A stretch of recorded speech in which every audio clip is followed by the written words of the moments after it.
मिला था यार, खरीदता है यार।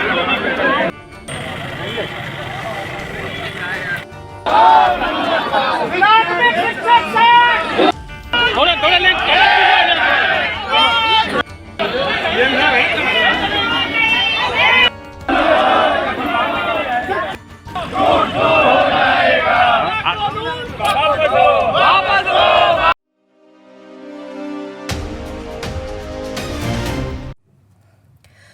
औरैया में बीएसए ऑफिस पहुंचे 1000 की संख्या में शिक्षकों ने किया प्रदर्शन, सौंपा ज्ञापन।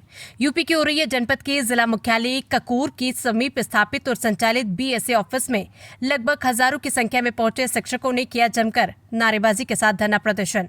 सरकार द्वारा लागू किए टीएटी परीक्षा के विरोध में एकत्र हुए शिक्षकों ने किया प्रदर्शन। शिक्षकों की भारी संख्या को देखते हुए भारी पुलिस बल के साथ अपर पुलिस अधीक्षक भी मौके पर मौजूद रहे। शिक्षकों ने प्रधानमंत्री के नाम ज्ञापन सीडीओ औरैया को सौंपा। बीएसए ऑफिस में धरना दे रहे शिक्षक ने बताया कि धरना हमारा नॉन टेट के विरोध में था, साथ ही हमारे टेट पास नहीं है। उनको सरकार ने कह दिया है कि पहले टेट पास करके आइए, उसके बाद हम आपको नौकरी पर रखेंगे। उसके विरोध में भारत सरकार के खिलाफ हमारा धरना है। प्रधानमंत्री जी को संबोधित ज्ञापन जिलाधिकारी महोदय को दिया। समस्या टेट पास और नॉन टेट वाली नहीं है। असल में होता यह है, जब जो व्यवस्थाएं होती है उन व्यवस्थाओं के आधार पर शिक्षक लोग नौकरी करते चले आ रहे हैं। अब आगे नया शगुफा लेकर आ जाएंगे, पुराने टीचर उसके नहीं फॉलो कर पाएंगे। ये हमेशा के लिए मुद्दा बना हुआ है। जब अगर हमने आज टेट पास कर भी लिया, आप दूसरा टेट लेकर आ जाएंगे, कब तक ये प्रक्रिया चलती रहेगी? इसके विरोध में हम लोगों ने आज धरना प्रदर्शन किया है। हमारी प्रमुख मांग ये है कि सरकार अपना डिसीजन वापस ले। 2010 से पहले जो हम लोगों पर टेट लागू करने का प्रावधान किया गया है, वो काला कानून वापस ले। इसके बाद हमारी सरकार से कोई लड़ाई नहीं। और दूसरी समस्या, हमारी प्रमुख मांग है कि पुरानी पेंशन की भारत सरकार से मांग करते हैं। पुरानी पेंशन से शिक्षकों को आच्छादित किया जाए। आज हमारा कार्यक्रम जिले स्तर पर है, आगे हमारा कार्यक्रम प्रदेश पर है। प्रदेश के बाद जब वहां पर कोई भी सुनवाई नहीं होती है तो हम जाकर दिल्ली में करो या मरो के साथ धरना देंगे। वो आखिरी चरण होगा हमारा। यहाँ पर डिसीजन निकल कर आना है, नहीं या तो जो भी होगा करो या मरो, या तो हम नौकरी पर रहेंगे या हम नौकरी पर नहीं रहेंगे।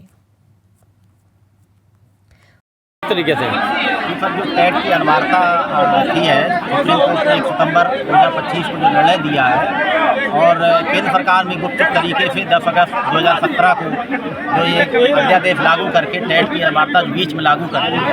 इससे पूरे जो शिक्षक हैं वो बहुत ही व्यथित हैं, क्योंकि 28 और 30 साल सर्विस करने के बाद बीच में कोई नया नियम लागू किया जाता है, वो पूरी तरीके से अनुचित है और इसको हम कतई स्वीकार नहीं करते। क्या है आपकी मांगे? और हमारी मांग ये है कि टेट की जो अनिवार्यता है, जो समाप्त हुई है, वो आरटी एक्ट लागू हुआ था और उसमें प्रावधान था कि 2011 से पहले, या जो केंद्र सरकार ने 2010 में जो अधिसूचना जारी की, उसमें ये था कि जो इसके बाद जो नियुक्त होंगे शिक्षक, उनके लिए टेट अनिवार्य होगी। लेकिन इससे पहले जो नियुक्त है शिक्षक, जो जिस योग्यता पर नियुक्त है, उनके लिए वही योग्यता जारी रहेगी। लेकिन इन्होंने ये बीच में ये किया है, संशोधन किया है 17 में, और इसके बाद ही सुप्रीम कोर्ट में याचिका दाखिल की, जो ये निर्णय किया गया है, ये बहुत ही गलत है, काला कानून है। इसको हम वापस लेने की और अध्यादेश ला के इसको वापस लेने की मांग है।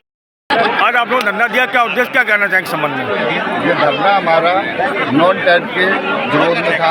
जो साथी हमारे टेट पास नहीं है, उनको सरकार ने कह दिया है कि पहले टेट पास करके आइए, उसके बाद हम आपको नौकरी में रखेंगे।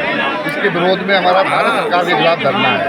आज हमारा माननीय प्रधानमंत्री जी को संबोधित ज्ञापन मैंने जिलाधिकारी महोदय को सौंपेंगे। अभी हम धरने के बाद ये कार्यक्रम लगा हुआ है और समस्या ये टेट पास और नॉन टेट वाली नहीं है।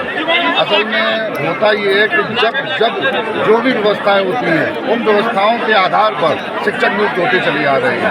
अब आगे कोई नया शुरुआ लेके आ जाएंगे तो पुराने शिक्षक उसको नहीं फॉलो कर पाएंगे। तो ये हमेशा के लिए एक मुद्दा बना हुआ है कि जब अगर हमने आज टेट पास कर भी लिया तो आगे किसी लेके आएंगे, तो तब तक ये प्रक्रिया करवानी है। इसी के संबंध में हम इसी के विरोध में हम लोगों ने ये धरना प्रदर्शन किया हुआ है। मुख्य मांग मांगे क्या आपकी इसमें?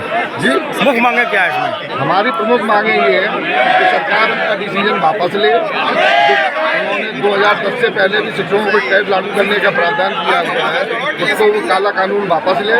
इसके बाद हमारी सरकार से कोई लड़ाई नहीं है।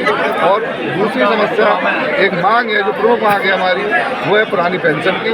वो भारत सरकार के प्रमुख मांग में ये भी मुद्दा शामिल है कि हमें सभी शिक्षकों को पुरानी पेंशन से आच्छादित किया है। अगर ये मांगे पूरी नहीं होती, आगे रणनीति क्या होगी आपकी? आगे आज हमारा कार्यक्रम जो है जिले स्तर पे है, आगे हमारा कार्यक्रम प्रदेश पे है। प्रदेश के बाद जब वहाँ भी कोई सुनवाई नहीं होती है तो फिर हम लोग जाके दिल्ली में करो या मरो के साथ धरना देंगे। वो आखिरी चरण होगा हमारा, वहाँ पे निकल के ही आना है, या तो नहीं या तो हाँ, या जो भी होगा करो मरो का मतलब ही यही होता है कि या तो हम नौकरी में रहेंगे या हम नौकरी में नहीं रहेंगे। आप धरना दे रहे हैं? धरना हम इसलिए दे रहे हैं कि जब हमारी नियुक्ति हुई थी तब टैट नाम का जो ये हवा है ये कहीं भी नहीं था, इसका नामो निशान नहीं था। हम अगर योग्य नहीं थे तो हम शिक्षा विभाग में चयनित कैसे हो गए? और जो थोपा जा रहा है टैट या जो भी कुछ हो रहा है, टैट करना कोई अपने आप में बड़ी बात नहीं है, लेकिन अब नौकरी में रहने के लिए कहा जा रहा है कि आपको टैट निकालना पड़ेगा। टैट से तो सीधा सीधा तात्पर्य है टीचर्स एलिजिबिलिटी टेस्ट, मीन्स आप योग्य हैं या नहीं है। अगर हम योग्य नहीं थे तो शिक्षक कैसे बने? आप मुझे इस चीज़ को क्लैरिफाई करिए। मैं ये पूछना चाहती हूँ कि जिसने भी टैट का नियम निकाला है कि हमें करना अनिवार्य है, कि क्या जो एक बार डॉक्टर बन जाता है तो क्या वो नीट की परीक्षा दोबारा देगा डॉक्टर बनने के लिए, या जो IAS है क्या वो CSET करेगा दोबारा, क्या वो सारी परीक्षाएं देगा, उसमें क्लियर करेगा? उनके लिए टर्म्स एंड कंडीशंस नहीं है, कहीं भी टर्म्स एंड कंडीशंस नहीं है ऐसे, तो हम लोगों पे क्यों थोपे जा रहे हैं? आखिरकार हम प्रमाणित करें, हम कब तक प्रमाणित करें? हर चीज़ को अब प्रमाण से तोला जाता है। हम अपना काम अच्छा कर रहे हैं, सारी ड्यूटीज कर रहे हैं, कर रहे हैं, अन्य कार्य कर रहे हैं, हम सब कुछ अच्छे से स्वीकार कर रहे हैं, तो कुछ हमारे बारे में सोचना चाहिए, हमारे लाभ के बारे में भी सोचना चाहिए कि टीचर किस मानसिक उत्पीड़न से गुजर रहा है कि उसे टैट करना पड़े, उसे प्रमाणित करना पड़े। और दूसरी बात यह है कि जब टैट हमारी नियुक्ति के समय नहीं था तो इसके थोपने का कोई मतलब नहीं है। जो उच्चतर शिक्षा में जो लोग हैं, जो पुराने PhD होल्डर्स हैं, उन्हें नेट से मुक्त रखा गया हुआ है, तो फिर हमें टैट क्यों करना पड़े? यही हमारा प्रश्न है, यही हमारी मांग है कि हम टैट नहीं करेंगे, नहीं करेंगे, नहीं करेंगे। कब तक धरना चलेगा? धरना तब तक चलेगा जब तक हम विजयी नहीं होंगे, जब तक हम इस क्लॉज को हटाएंगे नहीं कि टैट करना अनिवार्य है, हम तब तक धरना देंगे। बस यही कहना चाहती हूँ। धन्यवाद। निशा वाजपेयी जी, आज धरना दिया जा रहा है, किस उद्देश्य के लिए? ये धरना जो है वो हम संगठित होकर अपनी बात जो है पहुंचाना चाहते हैं सरकार तक। जो ये टैट है, TET है, उसको कंपलसरी कर दिया है हर शिक्षक के लिए, और चाहे वो किसी भी एज का हो या कभी भी उसने किया हो। वैसे तो 2011 से आप लोगों को सबको पता होगा कि 2011 से जो टैट है वो लागू हुआ था, लेकिन जो आदेश आया है वो ये है कि सभी शिक्षकों को, चाहे उन्होंने कभी भी किया हो, यहाँ तक कि जो रिटायरमेंट होने वाले हैं, हर एक के लिए लागू कर दिया गया है कि टैट आपको करना ही करना है। उसके विरोध में हम लोग आज एक साथ। आपकी सरकार से क्या मांग है? यही मांग है कि जो टैट है जो पहले के जो पहले से था कि टैट जब से लागू हुआ है उसके बाद से कोई बिना टैट करना, ये तो मानने वाली बात है, नियमानुसार है। लेकिन जब टैट था ही नहीं, जब नियुक्तियां हुई हैं, तब अब उन लोगों को टैट करके अपनी योग्यता को प्रमाणित करने का क्या मतलब है? अगर हम टैट देंगे, हम पास करेंगे, हम मेरिट पे आएंगे, ठीक है, सब कुछ है, लेकिन ये जो थोपा जा रहा है हमारे ऊपर आदेश, हम उस आदेश के कब तक धरना चलेगा ये? जब तक हमारी मांग नहीं पूरी होगी, हम ज्ञापन देंगे, हमारी मांग नहीं पूरी होगी, हमें संतोषजनक कोई उत्तर नहीं मिलेगा, तब तक ये धरना चालू रहेगा। शिक्षा